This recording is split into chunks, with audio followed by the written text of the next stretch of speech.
Hello बच्चों, welcome to ज्योतिष classroom. बच्चों, हम लोग पढ़ रहे थे क्लास 10th इंग्लिश बुक का लेसन 8 जिसका नाम है भोली।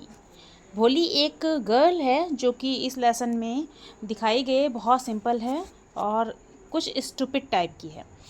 उसके साथ होता क्या है, जब वो छोटी होती है तो उसके साथ 2-3 घटनाएं ऐसी हो जाती हैं जिसकी वजह से उसका नाम जो है भोली या सिंपल्टन पड़ जाता है। लेसन के ऑथर हैं के अब्बास। लेसन जो है पूरी इसकी जो कहानी है लेसन की, वो भोली के इर्द गिर्द घूमती है। भोली के बचपन से लेकर उसकी जो यंग एज है और उसके बाद उसका एडल्टहुड है, सब दिखाया जाता है इस लेसन में। तो बचपन में ही उसके साथ जो 2-3 घटनाएं ऐसी होती हैं। पहले तो एक दिखाया था जब वो 10 मंथ की होती है तो कॉट से गिर जाती है, यानी कि चारपाई से गिर जाती है और उसकी वजह से उसके ब्रेन का कुछ हिस्सा डैमेज हो जाता है।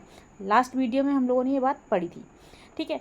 डैमेज यानी कि माइंड का हिस्सा कुछ डैमेज हो जाता है जिसकी वजह से वो एक बैकवर्ड चाइल्ड हो जाती है। बैकवर्ड का मतलब जो पीछे रह जाते हैं, सामान्य बच्चों से कम सीखते हैं और देर से सीखते हैं। फिर उसके बाद उसको स्मॉल पॉक्स हो जाता है। स्मॉल पॉक्स का मतलब होता है चेचक, जिसकी वजह से उसका पूरा चेहरा ख़राब हो जाता है, केवल आँखें बचती हैं। तो इस वजह से उसकी जो खूबसूरती है वो ख़राब हो जाती है। बचपन में बहुत सुंदर होती है। इसका बचपन का जो नाम होता है सुलेखा होता है, लेकिन बाद में सभी लोग इसको भोली कहकर पुकारते हैं। भोली के फादर का नाम रामलाल था। वो एक नंबरदार थे, यानी कि गांव में एक ऐसा व्यक्ति जो कि राजस्व की वसूली करता है गांव वालों से, ठीक है। इनके टोटल 7 चिल्ड्रन थे, जिसमें से 3 सन्स थे एंड 4 डॉटर्स थी। भोली सबसे छोटी थी। सबसे बड़ी बेटी का नाम था राधा, हम लोग लास्ट चैप्टर में पढ़ चुके हैं। सेकंड नंबर की डॉटर थी मंगला और थर्ड नंबर की डॉटर थी चंपा। लास्ट में एंड 4th नंबर पे आती हैं भोली। सारी बेटियां इनकी खूबसूरत थी रामलाल की, जिसकी वजह से उनके ब्राइड ग्रूम्स को ढूंढने में कोई दिक्कत नहीं हुई थी, ठीक है। लेकिन भोली के बारे में ये लोग बहुत चिंतित थे, क्योंकि वो तो ना ही सुंदर थी और ना ही वो इंटेलिजेंट थी, ठीक है। इंटेलिजेंट थी यानी कि बुद्धिमान। ये लास्ट पार्ट हम लोग यहाँ तक पढ़ चुके थे, good looks and not intelligence, ठीक है। अब इसके आगे से हमको स्टार्ट करना है। देखिए, ये आपको दिख रहा है, ये भोली की फैमिली है और ये भोली यहाँ पर बैठी हुई है डॉल को लेते हुए। देखने से आपको उसकी हालत पता चल रही है। और ये जो है ये 3rd नंबर की डॉटर है जिसका नाम है चंपा, और ये उसकी फादर एंड मदर है, ठीक है। नेक्स्ट देखते हैं। Bholi was 7 years old when Mangala was married. Bholi जब 7 साल की थी, या जब मंगला की शादी हुई थी, ये ऐसे समझिए, जब मंगला वॉज मैरिड, मंगला की जब शादी हुई थी तो भोली जो थी 7 years की थी। द सेम ईयर, उसी साल, a primary school for girls, एक प्राइमरी स्कूल लड़कियों के लिए वॉज ओपन, खोला गया इन देयर विलेज, उनके गांव में। The tehsildar sahib came to perform its opening ceremony.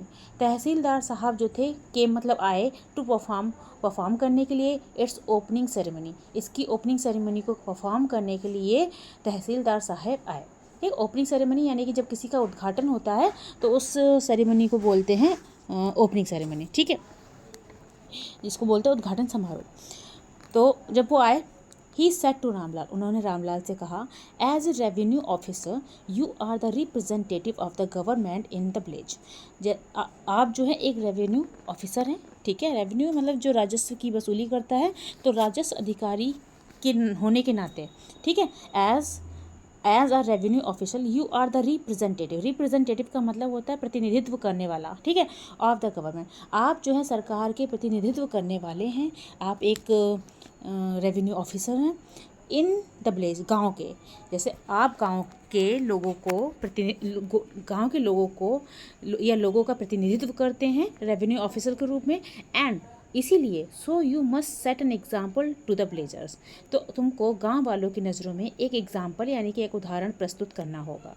You must send your daughter to school, तुमको अपनी डॉटर को स्कूल में भेजना पड़ेगा या भेजना चाहिए। You must send your daughter, तुमको भेजना पड़ेगा योर डॉटर्स, अपनी बेटियों को, टू स्कूल में। जैसे कि कोई बड़ी पोस्ट पर है, अगर वो अपनी बेटियों को स्कूल में भेजेगा, पहली बार लड़कियों के लिए स्कूल खुल रहे थे, तो पहली बार अगर कोई अपनी बेटी को भेजेगा तो उसको देखकर, और वो अगर गांव का एक ऐसा व्यक्ति है जो कि सभी के लिए एग्जाम्पल सेट कर सकता है, तो बाकी लोग जो हैं उसको देखते हुए अपनी ही बच्चियों को भेजेंगे। तो इसीलिए तहसीलदार साहब ने कहा कि तुम एक रिप्रेजेंटेटिव हो गवर्नमेंट के, यानी कि सरकार के, तो तुमको एक एग्जाम्पल सेट करना होगा गांव वालों की नज़रों में। तुमको क्या करना है, अपनी बेटी को स्कूल में भेजना पड़ेगा। अब that night when Ramlal consulted his wife, अब उस रात दैट नाइट यानी कि उस रात, वैन जब Ramlal consulted his wife, Ramlal ने अपनी वाइफ से कंसल्ट किया। कंसल्ट का मतलब होता है परामर्श लेना, सलाह या सजेशन लेना। तो जब उन्होंने अपनी वाइफ से कंसल्ट किया रात में, तो उसकी ये कंसल्ट किया कि तहसीलदार साहब ने ऐसा ऐसा बोला है, अब क्या करना चाहिए। शी क्राइड, तो उसकी बीवी चिल्लाते हुए बोली, आर यू क्रेजी, क्रेजी का मतलब पागल, क्या तुम पागल हो, यानी कि क्या तुम पागल हो गए हो। क्यों, उसने बोला, if girls go to school, यदि लड़की स्कूल जाएगी, हु विल मैरी दैम, तो उनसे शादी कौन करेगा।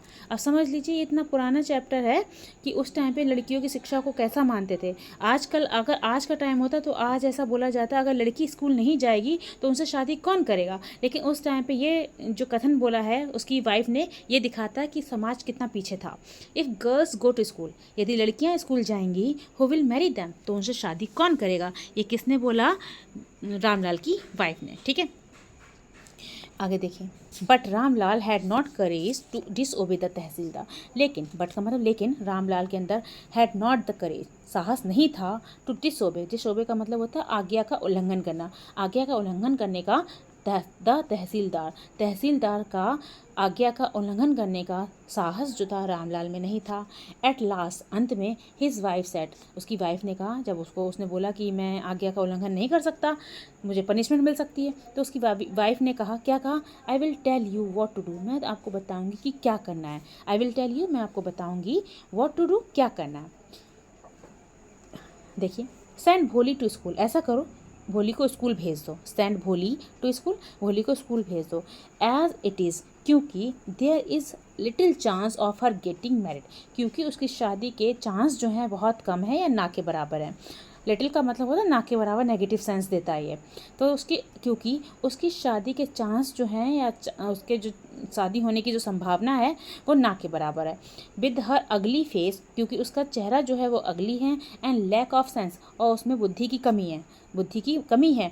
Let the teacher at school worry about her, ऐसा करो स्कूल के टीचर्स को ही उसकी चिंता करने दो। ठीक है, किसने बोला, उसकी वाइफ ने, क्योंकि उसका चेहरा बहुत अगली है, उसके अंदर जो समझ की कमी है, इसलिए अब ऐसा करो उसके टीचर्स को ही उसकी चिंता करने दो। ये किसने बोला, रामलाल की वाइफ ने। और किसको बोला, रामलाल को, कि मैं तुमको सलाह देती हूँ ऐसा करो।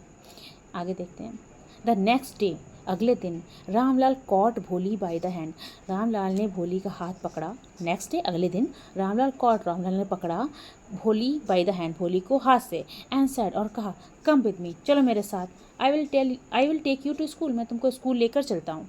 किसने बोला, रामलाल ने। कम विद मी, मेरे साथ चलो, मैं तुमको स्कूल लेकर चलता हूँ। भोली वॉज फ्राइटेंड, फ्राइटेंड का मतलब घबरा जाना है, डर जाना।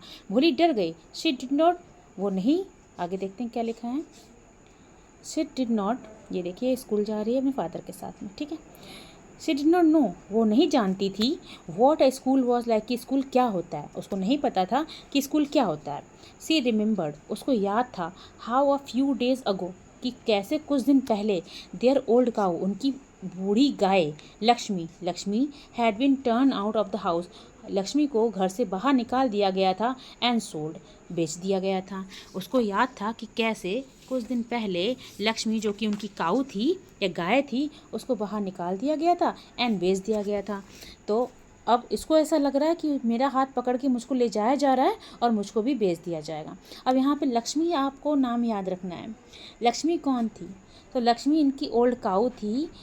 कंफ्यूज मत हो जाइएगा इनकी डॉटर के नेम से। इनकी डॉटर जो थी रामलाल की, वो राधा थी, लक्ष्मी, राधा थी, चंपा थी, मंगला थी एंड भोली थी। भोली यानी कि सुलेखा। लक्ष्मी इनकी गाय थी। ठीक है, तो कुछ दिन पहले रामलाल ने क्या किया था, इनकी गाय जो थी वो बूढ़ी हो गई थी और उस बूढ़ी गाय को घर से बाहर निकाल कर बेच दिया था। ठीक है, तो अब इसी वजह से जो भोली थी वो डर गई थी कि ऐसा तो नहीं कि मेरा हाथ पकड़ के मुझको ले जा रहे हैं और मुझको बेच देंगे। ठीक है, तो क्या बोली, न न न नो नो नो, इसने बोला, क्यों ऐसा बोला, न न no no no. She shouted in terror, shouted का मतलब चिल्लाई, इन टेरर, टेरर का मतलब डर में।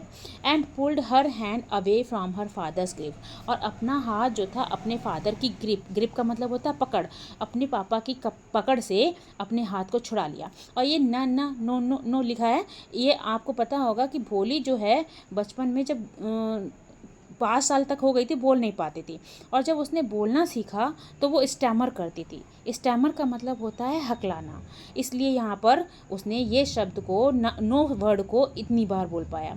ठीक है, what is the matter with you. अब जब उसने हाथ छुड़ाया अपने फादर की ग्रिप से तो उसके फादर ने बोला, you fool, shouted Ramlal. Ramlal चिल्लाते हुए बोला, तुम मूर्ख लड़की, क्या हुआ है तुम्हें। What is the matter with you, तुम्हारे साथ हुआ क्या है। यू फूल, फूल का मतलब बेवकूफ़ या मूर्ख, तुम मूर्ख लड़की, तुम्हारे साथ हुआ क्या है। रामलाल ने चिल्लाते हुए बोला। क्यों चिल्लाया, क्योंकि वो उसका हाथ जो है अपने हाथ से हटा रही थी, इसलिए उसने चिल्लाया। I am only taking you to school, मैं तो केवल तुमको स्कूल लेकर जा रहा हूँ।